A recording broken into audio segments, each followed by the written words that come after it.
Traveling Fearless is globetrotting again, and we are spending some time in Madrid, Spain. Something about walking on cobblestone roads and old brick pathways that makes you feel nostalgic of years past.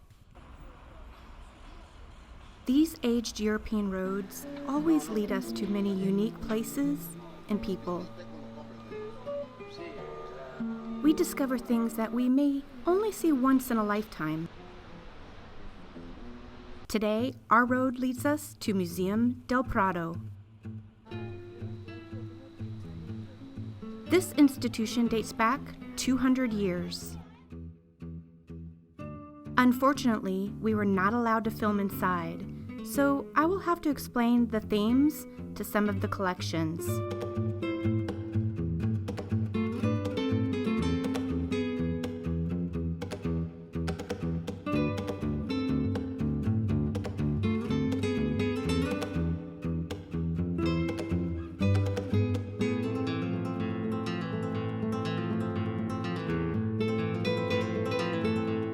They also feature special limited-time exhibitions. I highly recommend going to their website. There you can explore all of the collections and artists more in depth. If visiting the museum, you can choose to go about it alone or hire a guide to accompany you. We say spend the extra money for a guide. Ours was extremely sweet, well-educated on art and history, and was very personable. Having someone explaining to what exactly we were looking at while simultaneously pointing out the rare masterpieces was totally worth the extra expense. He also knew the museum's layout so well that maneuvering throughout made for a smooth walkthrough. This museum could be a whole video in itself, explaining more about the art, its history, and architecture. But it's time to move on, and we have more to see today. Plus, it's also my favorite time of the day, lunchtime. This side street cafe grabbed our attention immediately, with it being just steps away from the museum, and they had outdoor seating available. This charming little restaurant had a great menu and was oddly quiet for being right next to a busy street and walkway. Caught me with my mouth full. We went to El Prado Museum. Unfortunately, we could not film inside, so I'll have to improvise somehow. We got a private tour guide to run us through the museum, about an hour and a half, and he highlighted the major works of art that was a must-see, and we really appreciated that, and it was the best, I think it was 90 euros ever spent, because this museum is huge, and I think you could get lost and not really know what you're looking at, so he really described everything. So anyways, we are done, and we just stepped off the street right next to the museum and found this amazing cafe. And what's beautiful about this cafe is not only the weather is perfect, the wine is delicious. This has a completely different menu, and I'm actually getting a burger, but a little homesick, I guess, for the food. Oh, those fries are truffled too. Isn't that amazing? Oh my gosh. There's no way. There's no way. I don't even know how to eat this thing, let alone pick it up. Whoa. Can I eat this? There's no way. I'm gonna have to eat this with a knife and fork.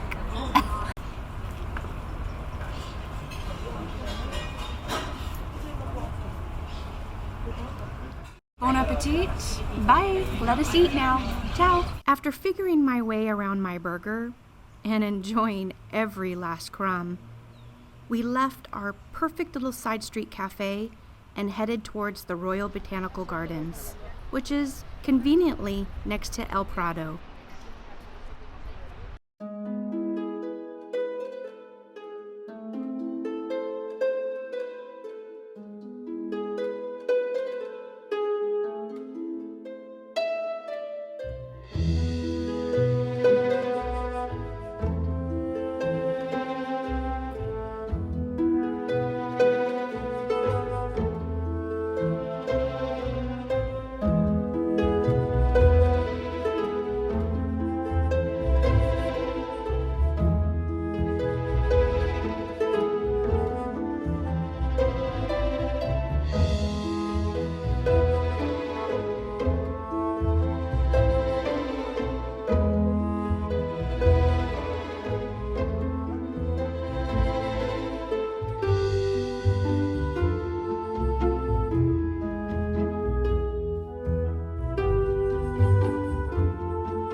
interesting about this garden, built in 1755, was its original intentions were to teach botanic and promote expeditions for the discovery of new plant species and classify them. Remember, this was 266 years ago, and this garden still houses important botanical research with the latest technology. They used these resources to develop different botanical researches, mainly on Spanish and American flora. It's pretty amazing that this complex was dedicated to the natural sciences and still thrives with those intentions today, so many years later. After getting our Zen meditation in at the botanicals, we head to a much different section of Madrid.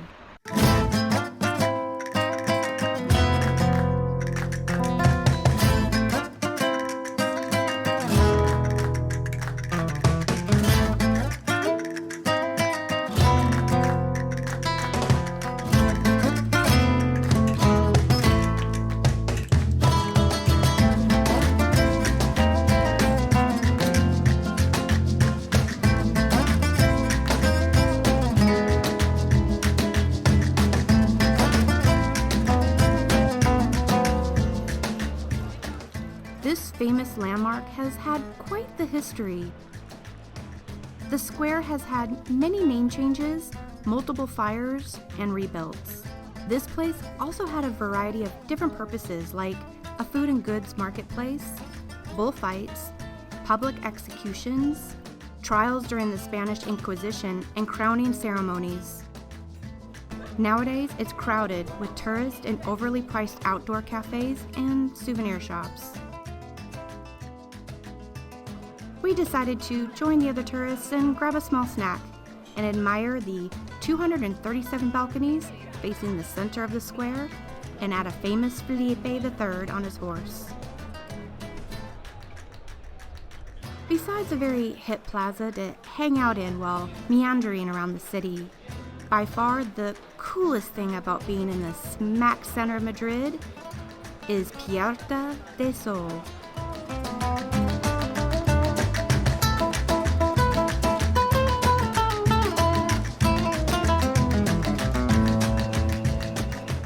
Puerta del Sol is known for being the busiest and having the most historical streets in Madrid.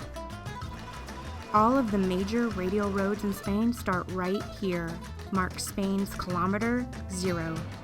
Built in 1768, this building has always been a beautiful government building. Its clock, however, brings more visitors to the square on New Year's Eve. Tradition is, thousands of people wait for the famous strike of midnight to swallow a grape at each gong. Puerta del Sol contains many of the city's important symbols, and this next one is a neon billboard that has been illuminating the city for decades. The Tío Pepe sherry bottle dates back to 1936, where it weathered the Spanish Civil War, number of government changes, and was saved from extinction with a petition of more than 50,000 signatures in favor to keep this judging beacon of booze glowing above them all on the streets of Madrid. The Gate of the Sun, a very public, unique square that brings locals and tourists together, including Peppa Pig, who seems to be hustling a side gig.